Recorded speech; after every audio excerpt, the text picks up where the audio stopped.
Assalamualaikum warahmatullahi wabarakatuh. Di video kali ini saya akan menjelaskan perbedaan numerasi sebagai kemampuan dasar matematika dengan numerasi sebagai kemampuan matematika. Kemampuan dasar matematika itu simpel, cuma tambah, kurang, kali, dan bagi. Jawabannya pasti dan langsung ketemu. Sedangkan kemampuan matematika itu lebih tinggi, ada geometri, statistika, dan pola bilangan. Contoh kasus kemampuan dasar matematika. Soal, sebuah gunung berapi meletus dan menyebabkan 3 desa mengalami kerusakan. Diketahui bahwa 3/4 bagian dari desa tersebut mengalami kerusakan. Jika luas area sekitar 10.000 hektar, berapa banyak bagian dari desa tersebut yang tidak mengalami kerusakan? Yang diketahui cuma dua. Yang pertama, rusaknya 3/4. Yang kedua, luas totalnya 10.000 hektar. Cara penyelesaiannya, yang pertama, cari dulu yang rusak. Yang rusak 3/4 dikali 10.000, hasilnya sama dengan 7.500. Langkah kedua, baru cari yang tidak rusak. Total dikurangi yang rusak, yaitu 10.000 dikurangi 7.500, hasilnya sama dengan 2.500. Kenapa soal ini termasuk kemampuan dasar matematika? Karena soal ini gampang, karena hanya menggunakan 2 langkah, kali, lalu dikurang. Tidak ada yang perlu dibandingkan atau dipikir panjang. Soal kemampuan matematika. Sebuah motor dibeli baru dengan harga 18 juta. Setiap tahun nilai jual motor tersebut mengalami penurunan tetap sebesar 1.500.000. Berapa harga motor tersebut pada tahun kelima? Cara jawabnya, yang pertama diketahui harga awalnya 18 juta. Yang kedua, penurunan harga tiap tahun 1.500.000. Yang ditanyakan, berapa harga motor pada tahun kelima? Penyelesaiannya, total penurunan dalam 5 tahun, 5 dikali 1.500.000, hasilnya 7.500.000. Harga akhir 18 juta dikurangi 7.500 sama dengan 10.500. Jadi jawabannya 10.500. Kenapa ini kemampuan matematika bukan kemampuan dasar? Karena ada 3 hal.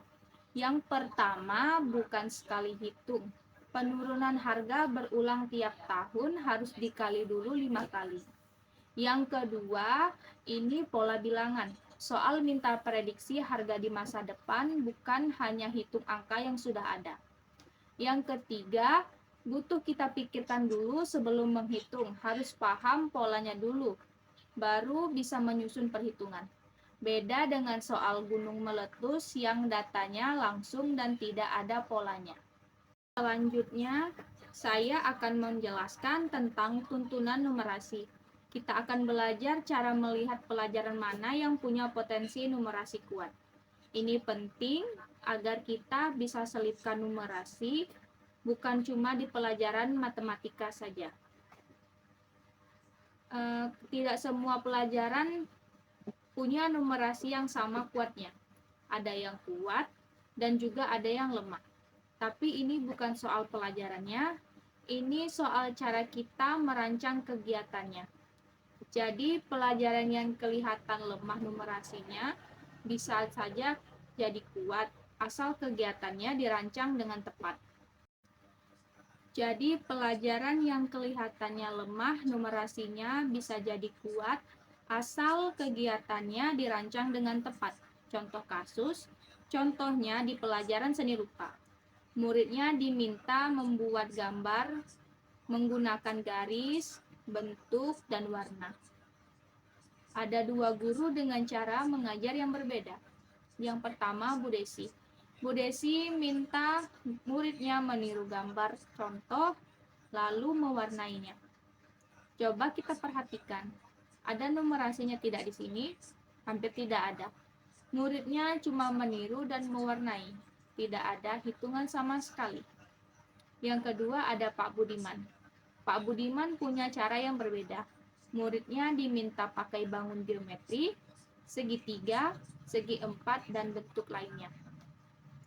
Muridnya juga pakai penggaris untuk menggambar. Setelah itu, dihitung jumlah tiap bangunnya. Nah, di sini ada 3 hal yang membuat numerasinya kuat. Yang pertama, ada bangun geometri. Yang kedua, ada pengukuran pakai penggaris. Dan yang ketiga, ada hitungan jumlah bangun. Jadi, walaupun sama-sama pelajaran seni rupa, hasilnya bisa beda jauh. Tergantung cara guru merancang kegiatannya. Jadi kuncinya bukan cuma pelajarannya yang kuat, tapi juga cara kita merancang kegiatannya. Pelajaran apapun bisa dibuat kuat numerasinya, asal kita tahu caranya.